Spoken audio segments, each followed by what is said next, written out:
Grain elevators are called the skyscrapers of the prairies. They're the local business hubs where farmers bring the fruits of their labor. But that's changing as farming becomes more corporate and larger facilities are being built. That's left older grain elevators in the dust. They're getting fewer all the time. I mean, if I look at a window of opportunity over the course of the last 5 or 6 years, or call it 8 years since I've been in business as a grain elevator company, we've probably lost 1,000 of these facilities across Western Canada. Grain elevators like this one are fast becoming obsolete. Most of them are either torn down or simply abandoned. Now that not only affects the small town's economy, but its psyche as well. That's where Martin Harder saw an opportunity, not only to grow his own commodities business, but to help a community and a way of life survive. And as this line of trucks waiting to dump their grain shows, business is booming. He keeps it fair for everybody, actually. Great guy. That's the best way I can sum it up, and taking on a big challenge here.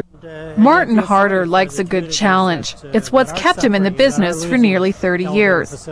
Although he started out as a farmer, he soon moved on to managing a grain elevator for a large company. 8 years ago, he decided to take a risk. I felt if I can do it there, maybe I can do it on my own. That led to Delmar Commodities, a business that started with 1 and now employs 24. I never expected a company to grow as fast as what we have. I always have been somebody who enjoys the challenge of taking an underdog and making it work. That to me that's the thrill of it. Here it's not just about the numbers. Although last year alone, Delmar did more than $33 million in business. I always believe that you service people and you look after people, and the business will look after itself. And my goal and I believe our company has always been, and our motto is service with integrity. And I believe it's important to treat people right. And I believe people will respond in kind, and they certainly have. Morning, Delmar B. speaking. Working for Martin has been it's been a blessing. He's fair. He's very fair to everybody, be it the producers, the suppliers.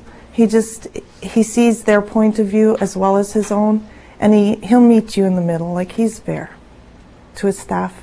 He's awesome. Harder's son is one of 4 partners in the company. As far as working with him or working for him, it's always been a pleasure, and you know that if you work hard, you'll reap the benefits, regardless of whether you're family or friend or just a regular employee that we never knew prior to hiring. Although Harder is the boss, he says God has ultimate control. So if you've taken a look at the price of soybean meal, to me he plays not only a role but as a major key partner and CEO, if you want to call it that.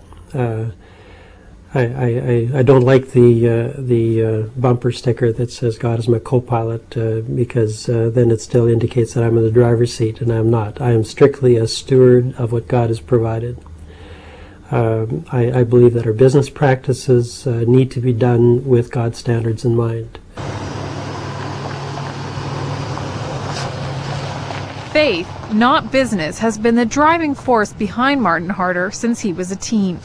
I had probably similar ambitions as most teenagers do, and to have a good time and enjoy life and not pay too much attention about what it was doing to me. Certainly alcohol was readily available, and that wasn't something that I shied away from. And I said, now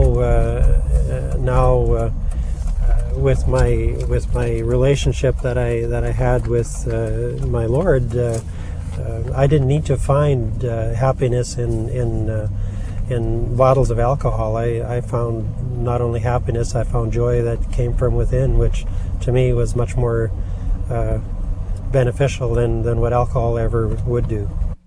Soon after, he married his high school sweetheart and started a family. As his success grew, there were some challenges. Have you ever been tempted, to make a quick buck? Absolutely. The temptation is always there. And can I say that I have never taken advantage of an opportunity that a quick buck, I can't say that it hasn't happened, although I have regretted it when that has happened, and I honestly try not to. And it's not easy in any business to avoid doing something like that. He says he's always had a mind for business, but God provided the opportunities. The grain elevators have been his biggest and riskiest opportunity, 4 so far. And while he doesn't like to talk about it, that has made a huge impact on the survival of these small towns. I am a steward of what God has given me. The facilities that have become available, I believe that, yes, God has brought them into my path. And I felt that there was an opportunity to be able to provide some input back into the community, but yet God is blessed, and I just have to say that is the reason I'm here. The press is actually... When Harder started to buy these old elevators, many were surprised, including his accountant. At first, I think the reaction is, yeah, what is he doing? Some of these communities are not, they're getting small, they're not expanding, basically dying. And the elevators, you wonder what is the potential here. But then again, I've always trusted Martin's instincts, and he knows his business. Accounts are too huge. I just can't. He says Harder's faith has been anything but a liability in his trade. He knows how to make money, if you want to put it that way. He can seize opportunities, but I also think a key component to his success is basically his kindness, his generosity, and I think he's blessed for that. Harder's careful not to let his work consume him and devotes just as much time to his other passions, his family and church. He also likes to share with others the secret of his success. He has showed you, O man, what is good. And what does the Lord require of you? And this is the key verse. It says to act justly, to love mercy, and to walk humbly with your God.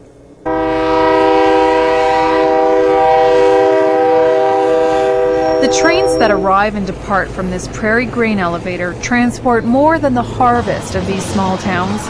They carry the hopes of these farmers and their families. Although it's involved a lot of risk, money, and commitment to keep these elevators going, Martin Harder is humbled by the results. I would have been perfectly happy if all that came my way was this one elevator, and that's where it stayed. But it just seemed like every time we turned around there was another opportunity, and people just kept supporting us. And you see the lineup of traffic that we've had here today, and that's just how it's been. And it's been just so tremendous blessing to see how people have been there for us. Reporting from Winkler, Manitoba, this is Denise Lottie.